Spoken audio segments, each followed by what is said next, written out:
साल 1183 में राजा जयचंद ने एक नई योजना बनाकर बिजली पासी पर बड़ा हमला करने की तैयारी शुरू कर दी। हुआ ये था कि उस समय महोबा के राजा परमाल ने अपने महायोद्धा जैसे सेनापति आल्हा और ऊदल को अपने दरबार से निकाल दिए थे। वह आल्हा और ऊदल को दरबार से क्यों निकाले थे, इसके पीछे का इतिहास जानने के लिए मेरे इस वीडियो को जरूर देखें या ऊपर आई बटन पर क्लिक करें। उस वीडियो में मैंने आल्हा और ऊदल की संपूर्ण इतिहास बताया है। तो जब महोबा के राजा परमाल ने अपने महायोद्धा जैसे सेनापति आल्हा और ऊदल को अपने दरबार से निकाला तो ये दोनों महायोद्धा जंगल में इधर उधर भटकने लगे। जयचंद को इसी मौके की तलाश थी। उसने तुरंत आल्हा और ऊदल को अपने दरबार में आमंत्रित करने के लिए एक दूत भेजा और वह दूत से कहलवाया कि अगर आल्हा और ऊदल मेरे महल में रहेंगे तो उन्हें किसी प्रकार की दिक्कत नहीं होगा और उन्हें बहुत अपार धन दिया जाएगा। बस यहाँ पर आकर उन्हें मेरे सैनिकों को युद्ध लड़ना सिखाना होगा। जिसके बाद आल्हा ऊदल उनके दरबार में चले गए और वहाँ की सैनिकों को युद्ध के लिए तैयार करने लगे। तभी एक दिन प्रतिशोध की आग में जल रहा जयचंद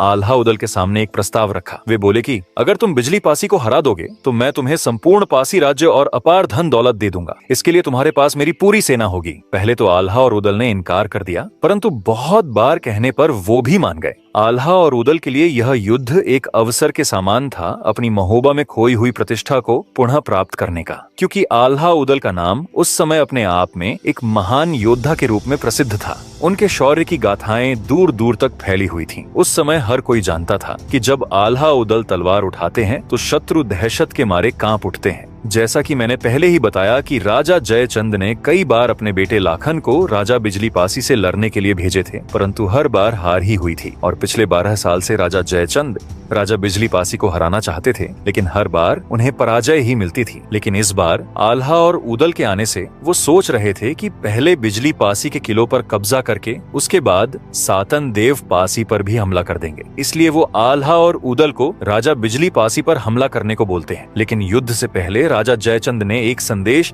राजा बिजली पासी को भेजा और कहा, महाराजा कन्नौज सम्राट को लगान दो, अन्यथा परिणाम भुगतने को तैयार रहो। महाराजा बिजली पासी ने बिना किसी हिचकिचाहट के उत्तर दिया, हमने अपने राज्य को तलवार की धार से बचाया है, न कि झुके हुए सिर से। कन्नौज के सम्राट को जाकर कहो कि बिजली पासी कर नहीं चुकाते, बल्कि तलवार से उत्तर देना जानते हैं। यह उत्तर जयचंद के अहंकार पर वार था। वह क्रोधित हो उठा और अपनी विशाल सेना को आल्हा ऊदल के हाथों सौंपकर युद्ध के लिए भेज दिया। इस युद्ध में आल्हा और ऊदल ने अपने साले जोगा और भोगा को सेना लेकर बिजली पासी पर गांजर की धरती पर चढ़ाई कर दी। लेकिन बिजली पासी के गुप्तचरों ने यह खबर पहले ही महाराजा तक पहुंचा दी। घुड़सवार दूतों ने तेज रफ्तार से संदेश पहुंचाया और बोला, महाराज आल्हा ऊदल अपनी विशाल सेना के साथ आपके राज्य की ओर बढ़ रहे हैं। यह सुनते ही बिजली पासी ने अपनी सेना